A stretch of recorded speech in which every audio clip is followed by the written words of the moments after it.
Hello everybody, Zaxtor99 back again as I am covering this incident, the new Lorena Bobbit incident, if you would, that happened late Monday night, very early Tuesday morning, less than 2 days ago, where a Newport, North Carolina woman basically kidnapped or tied up her husband and then proceeded to castrate him with a knife.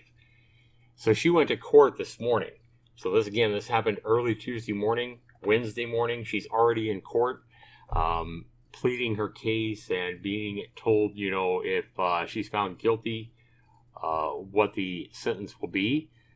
This is all I could find was this one website. I guess it's a ABC local news website there in North Carolina. But the Newport woman was jailed, and she appeared in court. And there was also a 911 call, a 13-minute 911 call that was released. I couldn't find the call, or I'd have it here in this video.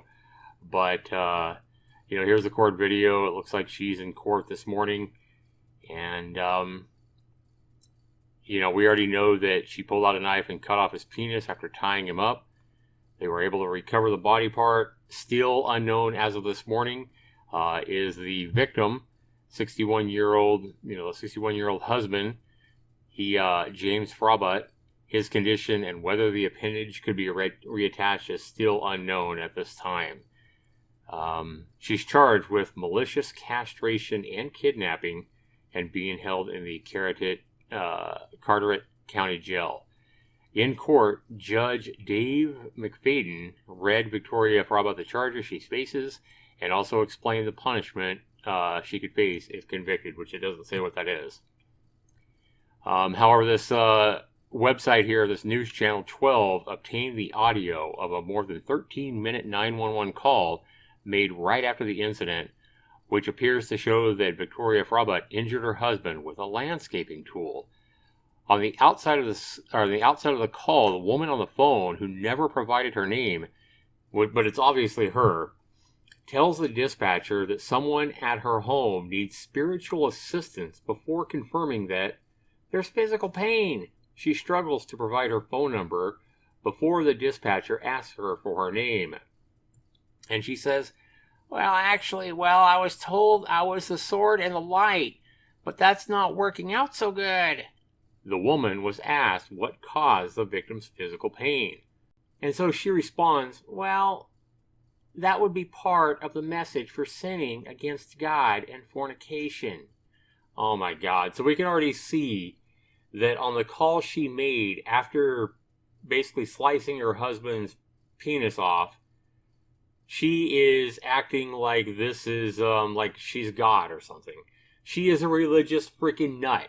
And I don't know if it's the drugs that cause her to be this way, but I've had experience in the past with people that take religion way too far and they think that they are some, servant of God or whatever, trying to employ punishment for people sinning and stuff like that.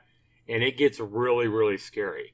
It's one reason I back off of religion. It's one reason that I used to be pretty religious, a pretty strong Christian. But after some of the stuff I've seen in my life, I back the hell away from religion because there's some people out there that are just freaking nuts and it can get really, really scary. And this looks like the same kind of thing from what we're seeing here anyway. This woman looks like a freaking religious fruitcake.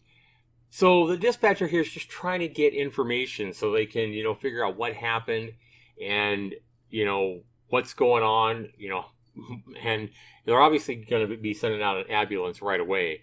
But they're just trying to figure out what's going on and stabilize the situation and evaluate the situation.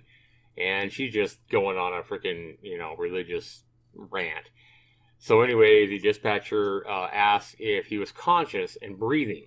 Just trying to find out, And she says, he's just dandy. The dispatcher then asked if any weapons were involved, like anything that could harm somebody else, like a club, an axe, knives, a firearm, any chemicals. And she just responds, a clipper, which she described as good for pruning roses. Oh boy. Caller also said there was some blood. So of course the dispatcher, was going to ask about that, but she says, Well, he is bleeding, but not enough to make the sign of the cross or write sinner or anything like that. So she tells the dispatcher that her husband is bleeding, but she's worried about there being enough blood to make a cross or write out the word sinner in blood. That's what I'm talking about. This lady is a freaking fruitcake. So when she was asked if he was where he was bleeding from, she responded, well, that would be his favorite part of himself. Police arrived at the home around 12 minutes after the 911 call. And she said, there's a thing in there that needs your assistance. I don't know the whereabouts or where it is. It could be anywhere. So she cuts off her husband's penis and then tells dispatcher she doesn't know where it's at. They increased their bond from $100,000 to $500,000. And if released, she can't go anywhere near the home. She has another court date here in about a week and a half on September 20th. But we can tell here from what this is saying from the 911 call she made that this freaking lady here is an absolute religious fruitcake. And, you know, some people might have, that's what I said in my initial video, people are going to be quick to say, hey, you know, it was probably a situation where he was cheating or infidelity or whatever.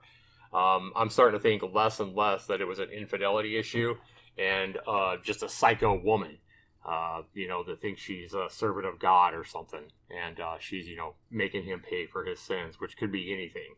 You know, in her mind, him sinning could be anything, you know, really anything. So this is just a fruitcake woman. Obviously, she probably needs mental help. And sadly, I've dealt with people like this in my past. Sadly, I think probably too many of us have. But Lord be with her husband, James Frabutt. I hope he's okay. I hope he recovers. And that would be that. Let me know what you guys think down in the comments below, though. Let me know what you guys think of this whole situation and what seems to be a completely religious fruitcake involved in the castration of her own husband. Thanks so much for watching, everybody. This has been Zaxtorian. Take care.